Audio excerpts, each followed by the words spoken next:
Assalamualaikum warahmatullahi wabarakatuh. Perkenalkan, nama saya Tri Arianto Hanapi. Saya Yudika Manangin. Saya Muhammad Farel Effendi. Kami dari kelas A, kelompok 9. Pada kesempatan kali ini kami akan membahas tentang bagaimana urgensi dan tantangan ketahanan nasional dan bela negara bagi Indonesia dalam membangun komitmen kolektif kebangsaan.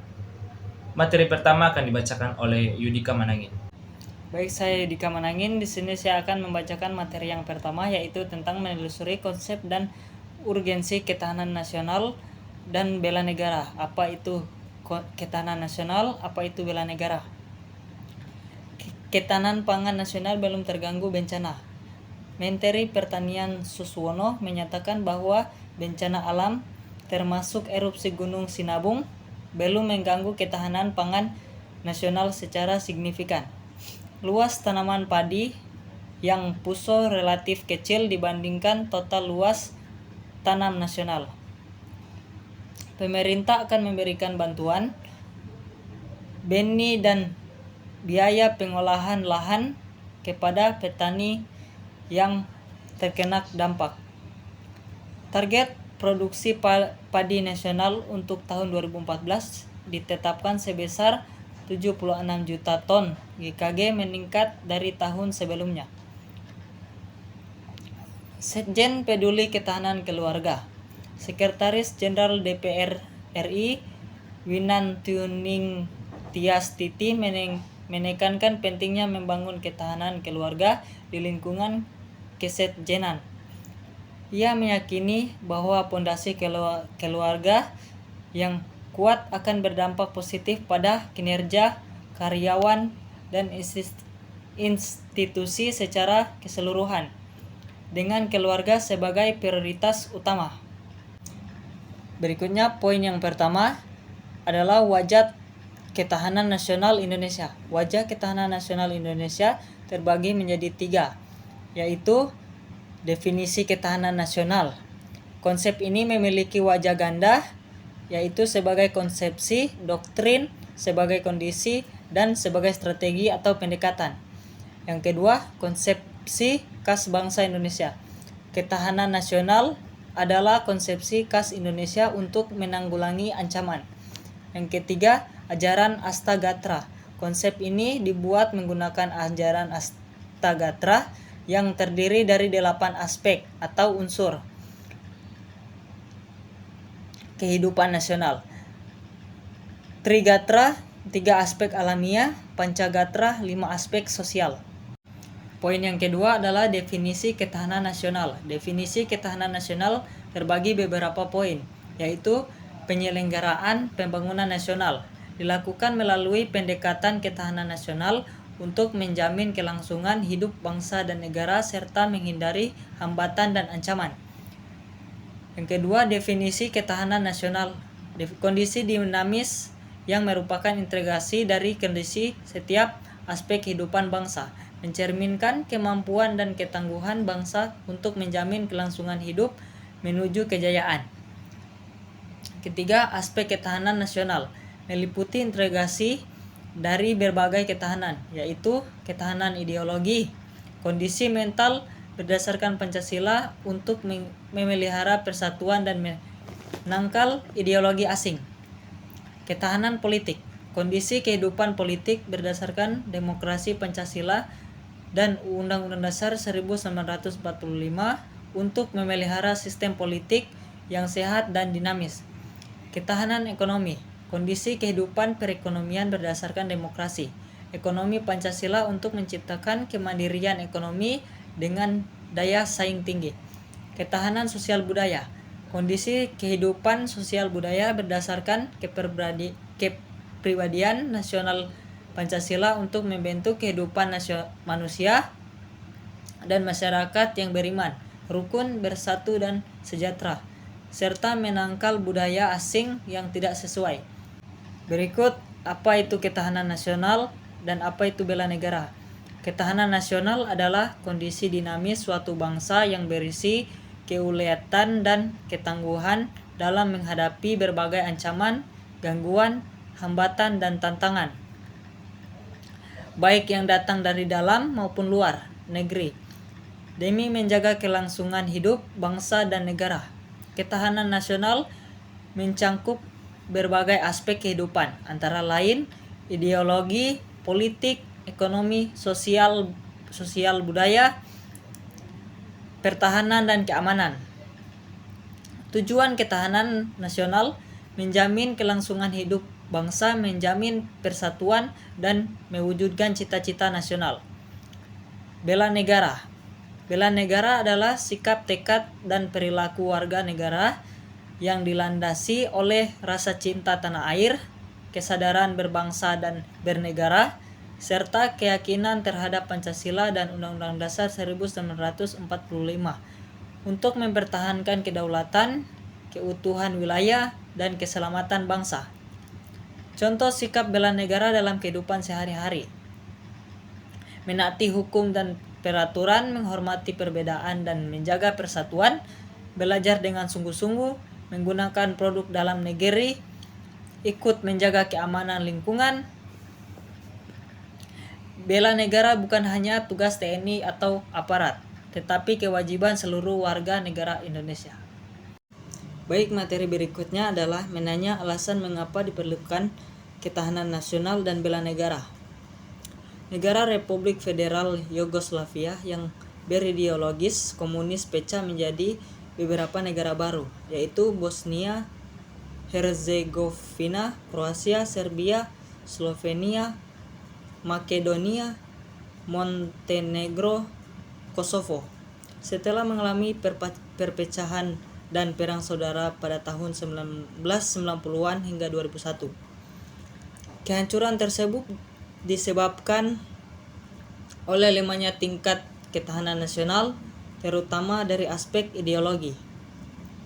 Kasus ini menjadi bahan renungan mengenai potensi yang sama bisa terjadi di Indonesia dan memunculkan pertanyaan-pertanyaan terkait konsep ketahanan nasional, seperti alasan diperlukan konsep tersebut, unsur-unsurnya, dan peran produk di dalamnya.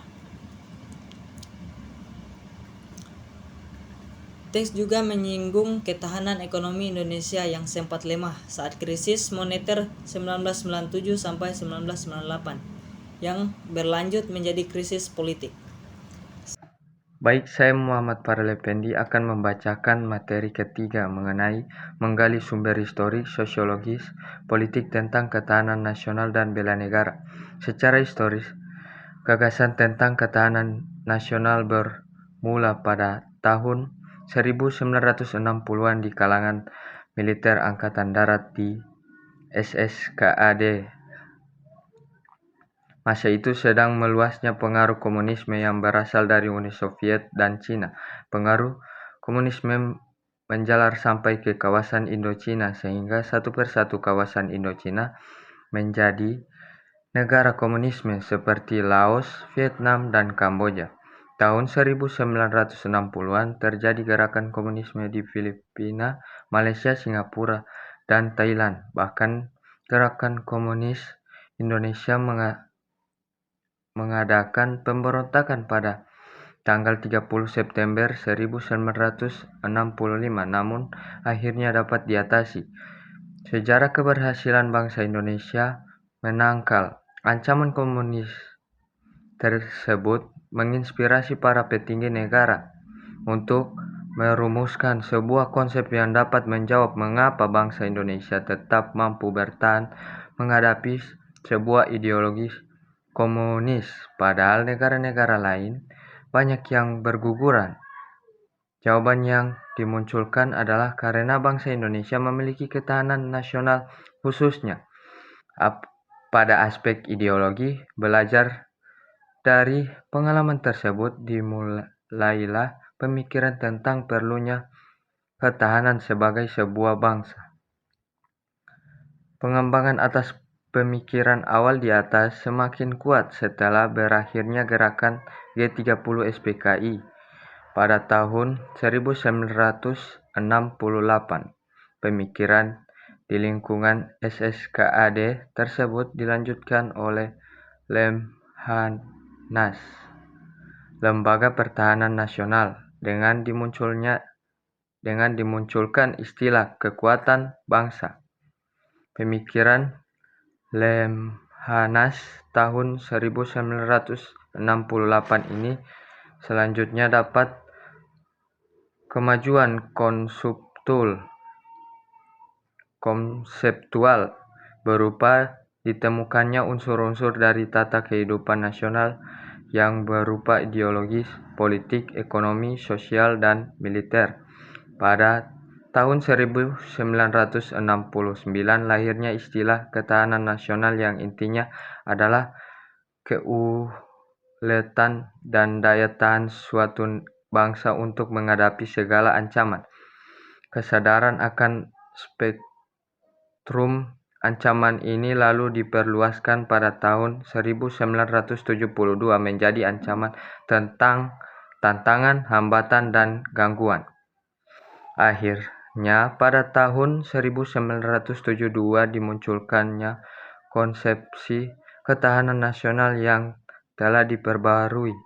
Pada tahun 1973 secara resmi konsep ketahanan nasional dimasukkan ke dalam GBHN. Berdasarkan perkembangan tersebut, kita mengenal 3 perkembangan konsepsi ketahanan nasional, yakni ketahanan nasional konsepsi 1968, ketahanan nasional konsepsi 1969, dan ketahanan nasional konsepsi 1972. Menurut konsepsi 1968 dan 1969, ketahanan nasional adalah keuletan dan daya tahan secara berdasar konsepsi 1972, ketahanan nasional merupakan suatu kondisi dinamika yang berisi keuletan dan ketangguhan.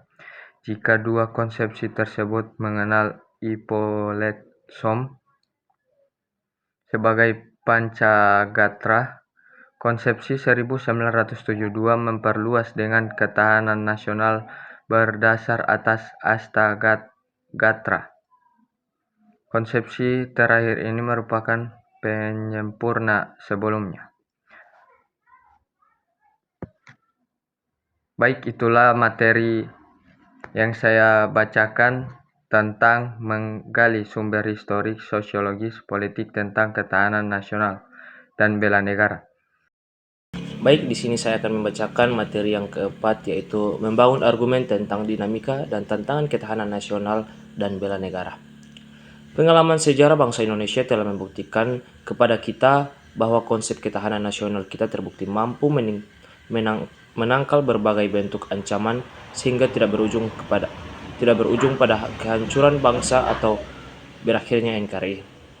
Setidaknya ini terbukti pada saat bangsa Indonesia menghadapi ancaman komunisme tahun 1965 dan yang lebih aktual menghadapi krisis ekonomi dan politik pada tahun 1997 sampai 1998. Sampai saat ini kita masih kuat bertahan dalam wujud NKRI.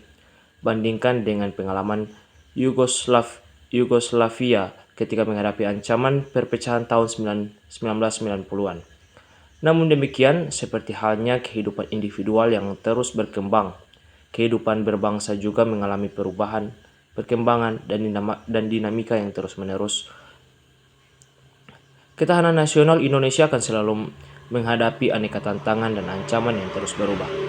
Ketahanan nasional sebagai kondisi, salah satu wajah TANNAS, akan selalu menunjukkan dinamika sejalan dengan keadaan atau objektif yang ada di masyarakat kita. Sebagai kondisi, gambaran TANNAS bisa berubah-ubah, kadang tinggi dan kadang rendah. Selanjutnya materi yang kelima atau yang terakhir, yaitu mendeskripsikan esensi dan urgensi ketahanan nasional dan bela negara. Yang pertama yaitu esensi dan urgensi ketahanan nasional. Sudah dikemukakan sebelumnya, terdapat 3 cara pandang dalam melihat ketahanan nasional. Ketiganya menghasilkan 3 wajah ketahanan nasional, yakni ketahanan nasional sebagai konsepsi, ketahanan nasional sebagai kondisi, dan ketahanan nasional sebagai konsepsi atau doktrin. Ketiganya bisa saling berkaitan karena diikat oleh pemikiran bahwa kehidupan nasional ini dipengaruhi oleh 8 gatra sebagai unsurnya, atau dikenal dengan nama ketahanan nasional berlandaskan ajaran Astagatra. Konsepsi ini selanjutnya digunakan sebagai strategi cara atau pendekatan di dalam mengupayakan ketahanan nasional Indonesia. Kedelapan gatra ini juga digunakan sebagai tolak ukur di dalam menilai ketahanan nasional Indonesia sebagai kondisi. Esensi dari ketahanan nasional pada hakikatnya adalah kemampuan yang dimiliki bangsa dan negara dalam menghadapi segala bentuk ancaman yang dewasa ini. Spektrumnya semakin luas dan kompleks. Hal ini menjadikan ketahanan nasional sebagai konsep khas bangsa Indonesia adalah pemikiran tentang 8 unsur kekuatan bangsa yang dinamakan Astagatra. Pemikiran tentang Astagatra dikembangkan oleh Lemhanas bahwa kekuatan nasional Indonesia dipengaruhi oleh 8 unsur terdiri dari 3 unsur alamiah yaitu Trigatra dan 5 unsur sosial yaitu Pancagatra. Perihal unsur-unsur kekuatan nasional ini telah mendapat banyak kajian dari para ahli. Morgenthau dalam bukunya Politics Among Nations, The Struggle for Power and Peace mengemukakan bahwa menurutnya ada 2 faktor yang memberikan kekuatan bagi suatu negara, yakni faktor-faktor yang relatif stabil terdiri atas geografi dan sumber daya alam, dan faktor-faktor yang relatif berubah terdiri atas kemampuan industri, militer, demografi, karakter nasional, moral nasional, kualitas diplomasi, dan kualitas pemerintah. Alfred Thayer Mahan dalam bukunya The Influence, Super and History mengatakan bahwa kekuatan nasional suatu bangsa dapat dipengaruhi apabila bangsa tersebut memenuhi unsur-unsur letak geografi, bentuk atau wujud bumi, luas bumi, jumlah penduduk, watak nasional, dan sifat pemerintahan. Menurut Mahan, kekuatan suatu negara tidak bergantung luas wilayah daratan, akan tetapi tergantung pula pada faktor luasnya akses ke laut dan bentuk pantai dari wilayah negara.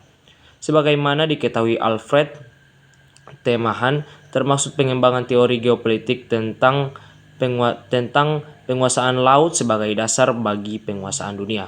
Barang siapa yang menguasai lautan akan menguasai kekayaan dunia. Armawi 2012. Klein dalam bukunya World Power Assessment, A Calculus of Strategy Drift melihat suatu negara dari luar sebagai dipersepsikan oleh negara lain. Kekuatan sebuah negara sebagai dipersepsikan oleh negara lain merupakan akumulasi dari faktor-faktor sebagai berikut. Yang pertama, sinergi antara potensi demokrasi dengan geografi. Yang kedua, kemampuan militer. Yang ketiga, kemampuan ekonomi.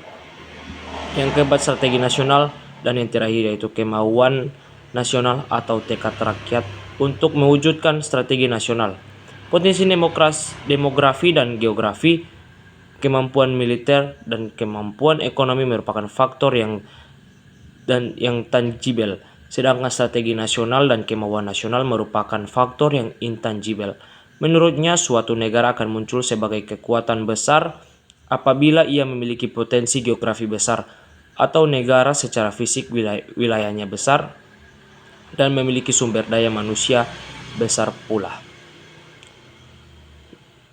Masih ada ahli lain yang berpendapat tentang unsur-unsur mempengaruhi ketentuan atau kekuatan nasional sebuah bangsa. Mereka antara lain James Leray, Palmer, dan Perkins, dan Parakhas Chandra. Baik, itulah penjelasan dari kami. Saya mewakili teman-teman saya mengucapkan mohon maaf bila ada salah kata atau kekurangan dalam video tersebut. Assalamualaikum warahmatullahi wabarakatuh.